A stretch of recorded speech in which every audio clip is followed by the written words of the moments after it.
दोस्तों, कैसे हो आप सब। टीचिंग विद बानी में मेरे सभी स्टूडेंट का स्वागत है। हमारे चैनल पर शिक्षा भारती की क्लासेस फ्री ऑफ कॉस्ट चलती हैं। अगर आप चैनल पर नए हो तो चैनल को सब्सक्राइब कीजिए। अगर आप भी मेरी तरह सीटेट पास करना चाहते हैं तो आप मेरे चैनल को ज्वाइन कर लीजिए, जिससे मैं जो अपनी क्लासेस पढ़ा रही हूँ आप उसके क्लास को पढ़िए और अपनी तैयारी को बेहतर बनाइए। हमने हिंदी में काफ़ी टॉपिक थे जो कंप्लीट कर लिए हैं। आज और कल की क्लास में हमारा हिंदी शिक्षण पूरा कंप्लीट हो जाएगा। उसके बाद एक हम नए सब्जेक्ट पे चलेंगे। तो सबसे पहले आइए इसमें हिंदी में अब आज का टॉपिक है भाषा कौशल। भाषा कौशल होता क्या है आप ये समझिए। सबसे पहले तो भाषा कौशल हो गया था दोस्तों। भाषा बोलने में जो हमारे कौशल है वही भाषा कौशल है। ये होते कौन कौन सी है तो सुनना, बोलना, पढ़ना, लिखना।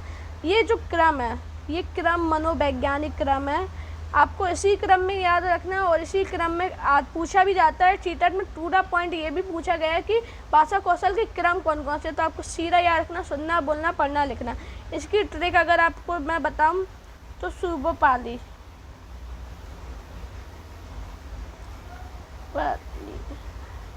अगर आप इससे भी याद करना चाहते हो तो आप ट्रिक से याद कीजिए, वरना ये नॉर्मल है। आप एक दो बार पढ़ोगे आपको समझ में आ जाएगा।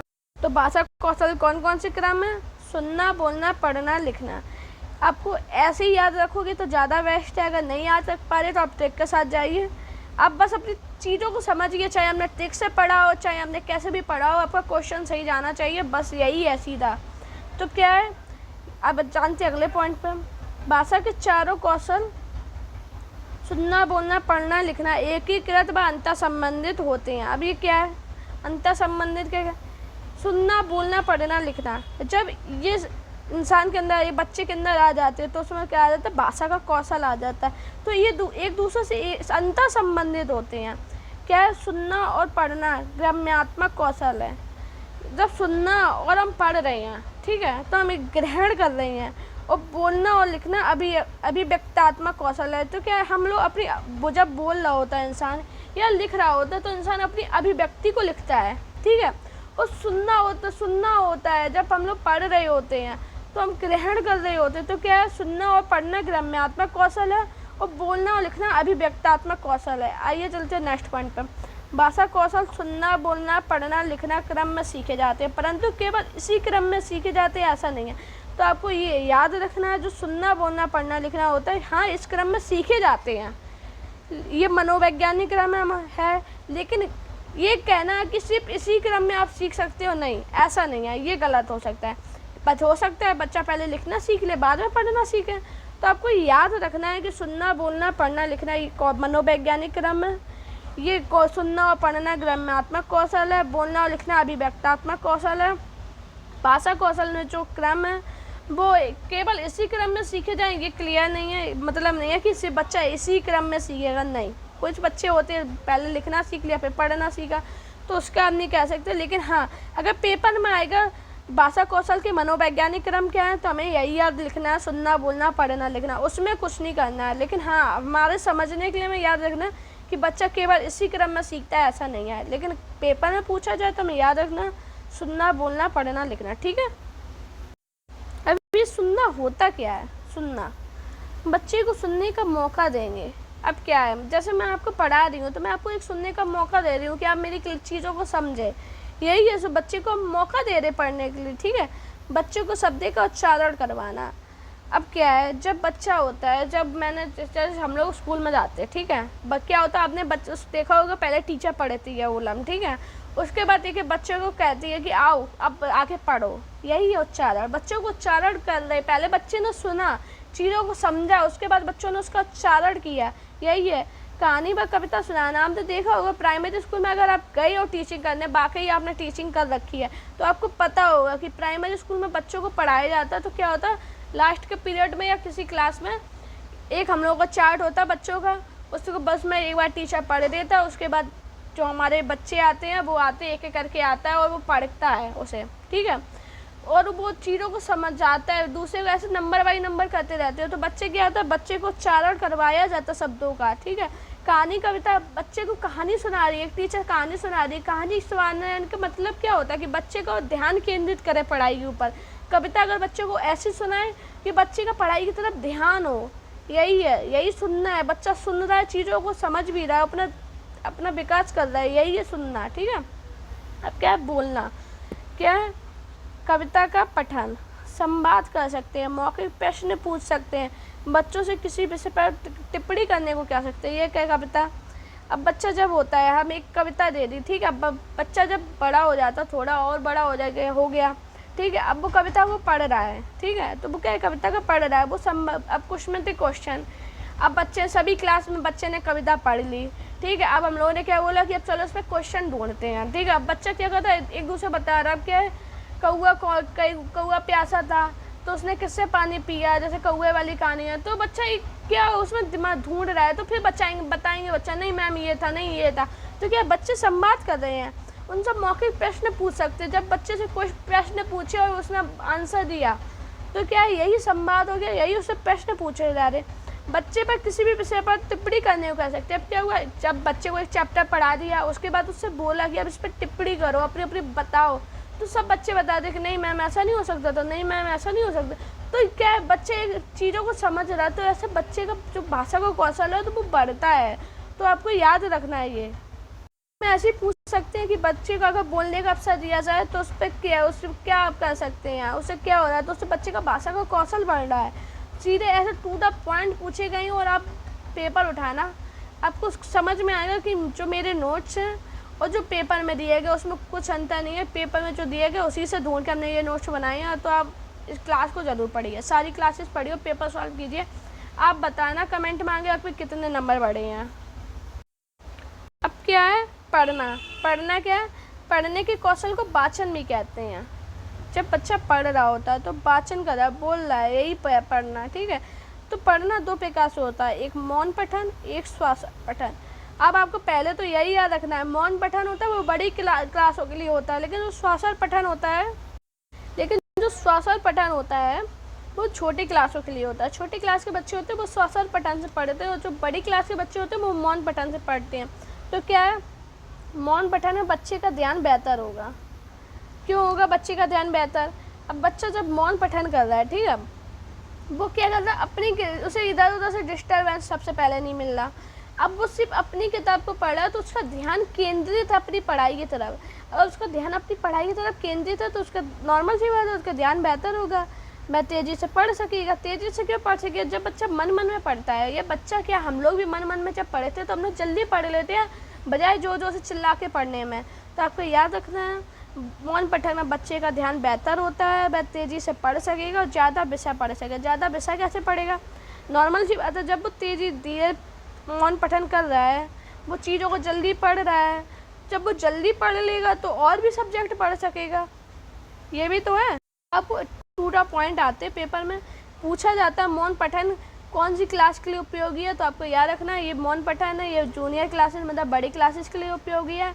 और जो श्वासर पठन है वो छोटी क्लास के लिए। क्या है श्वासर पठन में? बच्चे का उच्चारण अच्छा होगा। बच्चे का उच्चारण कैसे होगा? जब बच्चा, देखो मौन पठन में क्या होता है, मौन पठन के अगर ये मतलब अच्छी चीज़ें हैं कि तेज़ी से पढ़ रहा है, ज़्यादा पढ़ सकेगा, तो इसका ये भी है कि बच्चा मौन पठन में हमें समझ में भी तो नहीं आता ये पढ़ क्या रहा है। और श्वासर पठन में क्या होता है, बच्चा जब श्वासर में तेज़ी से पढ़ता है ना, तो हम एक टीचर बता देता है कि नहीं आपने इस जगह पे गलती करी है, तो बच्चे को एक ध्यान रहता है मेरी इस जगह गलती होगी, अब मैं सही करूँगा। तो एक बच्चे के अंदर ये होता है कि मुझे टीचर ने बताया है, तो बच्चा शब्दों का उच्चारण भी सही करना सीख जाता है। और मौन पठन में बच्चे का पता ही नहीं है वो क्या पढ़ रहा है क्या नहीं पढ़ रहा है, इसलिए मौन पठन छोटे बच्चों में बड़े में कराया जाता है और श्वासर पठन होता है वो छोटे बच्चों में होता है।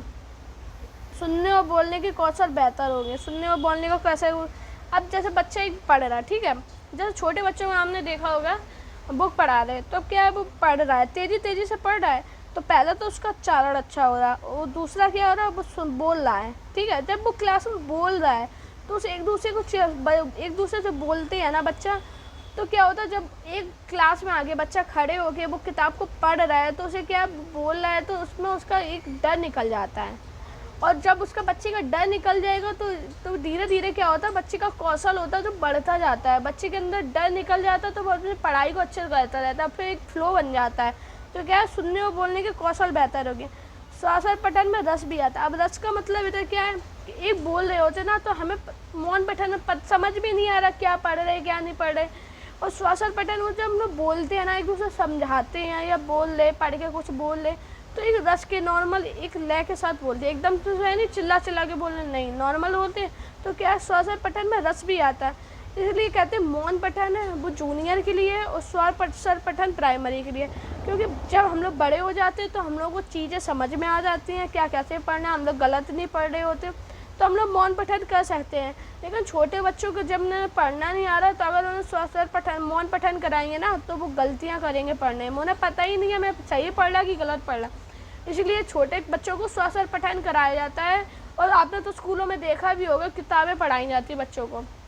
अब बच्चे अपने किताबें पढ़े हो तो टीचर कहती है जोर जोर से पढ़ो। टीचर क्यों कहती है जोर जोर से पढ़ो? वो इसलिए कहती है बच्चा जो पढ़ रहा है सब तो वो समझे, तो वो सही पढ़ रहा है कि नहीं पढ़ रहा है, उसका कितना डर निकला क्लास से, कितना वो चीज़ों को सीखा है। इसीलिए श्वासल पठन कराया जाता है। और मौन पठन होता है वो बड़े हो गए, बच्चा समझदार हो गया तो मौन पठन कर रहा है, छोटा है तो वो श्वासल पठन करेगा। अब क्या है, हमने सुनना सीख लिया, बोलना सीख लिया, पढ़ना सीख लिया, अब लिखना सीखना है। तो क्या है लिखना? अध्यापिका बच्चे की वर्तनी को अशुद्धियों को ठीक कराने के लिए श्रुतलेख का प्रयोग करती है। अगर आप देखिए लेखन के प्रकार कौन कौन से, सबसे पहले तो ये जान लो फिर समझाते हैं। लेखन के प्रकार 3 होते हैं, श्रुतलेख, अनुलेख और सुलेख, ये होते हैं। ठीक है, तो अब सुलेख होती क्या है? सुंदर लेख। आपको याद होगा बच्चे हम लोग जब छोटे छोटे थे तो हम लोग जब पढ़ते थे, ठीक है, तो हम लोग को सुलेख दी जाती थी। उस सुलेख के कुछ मतलब देख देख के लिखते थे। उसका मतलब क्या होता था? उसका मतलब होता था कि हम लोग की राइटिंग अच्छी हो सके, क्योंकि हम लोग जब लिखते हैं ना तो हम लोग की समझ में नहीं आता था क्या लिखा हमने, लेकिन सुलेख में हम लोग अच्छा लिखते थे। धीरे धीरे क्या हुआ, वो अच्छा हम लोग का एक हैबिट बन गई, फिर हम लोग को स्पीड में भी लिखाया जाने लगा तो हम लोग अच्छा लिखने लगे। यही है सुलेख। इसलिए छोटे बच्चों को सुलेख कराई जाती है कि वो पहले लिखेंगे, धीरे धीरे लिखेंगे, धीरे धीरे उनकी आदत हो जाएगी शब्दों को वैसे ही लिखने की, और बच्चे धीरे धीरे उनकी राइटिंग अच्छी हो जाए। इसलिए सुलेख बच्चों को लिखवाई जाती है और बच्चों को लिखवानी भी चाहिए। क्यों? उनका अच्छी राइटिंग होगी ना तो अच्छे नंबर भी आएंगे। अब क्या है श्रुतलेख? श्रुतलेख क्या है? जब हम लोग छोटे थे इमला बोली जाती थी, वही है श्रुतलेख। और इमला का मतलब क्या होता था कि टीचर हम लोग को बोलता था शब्द और हम लोग उन शब्दों को लिखते थे। हम लोग को टीचर इस हिसाब से बोलता था कि हम लोग चीज़ों को समझे, कौन सी मात्रा आ रही, कौन सा क्या आ रहा है। इसका मतलब सीधा यही था कि हम लोग की जो अशुद्धियाँ हम लोग लिख नहीं पा रहे, जिस मात्राओं को हम लोग समझ नहीं पा रहे हैं, वो श्रुतलेख के हिसाब से, श्रुतलेख से हम लोग समझें, लिखें। एक बार गलती होगी, ठीक है, दोबारा गलती होगी, लेकिन तिबारा नहीं होगी। हम लोग क्या धीरे धीरे हम लोग को आदत पड़ जाएगी कि हाँ ये मेरी गलती हुई, हम लोग अगली गलती को अगली जगह सुधारेंगे डेली। इसलिए श्रुतलेख बच्चों को लिखवाई जाती है कि बच्चे अपनी गलतियों को सुधारें और वो अच्छे से चीज़ों को सीख सकें। सबसे पहला लेखन यही है कि अगर बच्चे ने अच्छी राइटिंग है, अच्छे उन्हें उसकी कोई गलतियाँ नहीं, तो सुंदर लेख वही है सबसे ज़्यादा। अब क्या है अनुलेख? अनुलेख क्या होता है? आपने छोटे बच्चों को देखा होगा कि एक बुक होती है, उसमें बिंदी रखी होती हैं और बिंदी के ऊपर बच्चा अपनी पेंसिल फेरता है और अपने शब्दों को लिखता है। तो क्या होता है, छोटा बच्चा लिख तो पाता नहीं है। अब जब वो लिख नहीं पा रहा है तो हम लोग क्या होता है, बच्चा जब उसको कहता है धीरे धीरे उसकी आदत पड़ जाती है लिखने की और फिर वो नॉर्मल भी लिखने लगता है। यही है अनुलेख। तो ये समझ लो बच्चा अगर पढ़ने जा रहा है तो सबसे ज़्यादा इम्पोर्टेंट है लेखन। अगर बच्चा लेखन अच्छा है तो वो पढ़ाई में भी धीरे धीरे अच्छा हो जाएगा। लेखन के आपको आई होप समझ में आया होगा क्या है सुलेख, क्या है अनुलेख, क्या है श्रुतलेख, क्या है। पेपर में टूटा पॉइंट पूछे जाते हैं, पेपर में पूछ देते हैं अनुलेख क्या होता है, तो आपको याद रखना अक्षरों के अनुरेखण या ट्रेस कराना को ही अनुलेख कहते हैं। श्रुतलेख क्या है? वर्तनी की अशुद्धियाँ दूर करना। सुलेख क्या है? सुंदर लेख। इसी से आपको याद रखना है। पेपर में टूटा पॉइंट पूछे जाते हैं, आपको बस सीधा आप मेरी क्लासेस पढ़ने के बाद आप पेपर सॉल्व करना है, इसके क्वेश्चन सॉल्व करना है, आपके सही जाएंगे, मैं इसकी गारंटी ले सकती हूँ। अब क्या है भाषाई विकार? पेपर सीटेट में हिंदी में 2 ही भाषाई विकार हैं जो आपको याद रखनी है और ये पूछे जाते हैं क्योंकि ये क्या है भाषा से ही है, तो आपको 2 बस यही याद रखने हैं। इसे इंग्लिश में क्या कहते हैं? Language disabilities. अब क्या है अफेसिया? अफेसिया है क्या? अफेसिया के कारण सुनने और समझने में बात करते समय भाषाओं के प्रयोग में समस्याएं आती हैं। अब अफेसिया क्या है? बच्चा, आपने कुछ बच्चों को देखा होगा, वो सुनने समझने और बात करते समय भाषा का प्रयोग सही से नहीं कर पाता, वही अपेशिया। ये पेपर में पूछा भी गया है। डिसलेक्सी क्या है? पठन अधमता, पढ़ने व लिखने में समस्या। आपको 2 पॉइंट याद रखने हैं और आप मेरे ख्याल से यही पेपर में आए हैं और आपको बस यही याद रखने हैं। आई होप आपको मेरी क्लासेस अच्छी लगी होगी। अगर आपको मेरी क्लासेस अच्छी लगी है तो प्लीज़ वीडियो को पसंद आप लाइक करना, चैनल को सब्सक्राइब कीजिए। अगर आपका कोई दोस्त यूपी टेट, सी टेट या सुपर टेट की क्लासेस तैयारी कर रहा है, उसे बताना हमारे चैनल पे स्टार्ट हो चुकी हैं और वो अपनी तैयारी को बेहतर कर सके। मेरी क्लासेस देखें, अपने नोट्स अब बनाने का टाइम है नहीं, तो मैं तो यही कहूँगी आप क्लासेस को समझिए और अपने क्वेश्चन सॉल्व कीजिए और बताइए आपके कितने नंबर बन रहे हैं। अगर आपको मेरी वीडियो पसंद आई तो प्लीज़ शेयर करना। Thank you guys watching this video.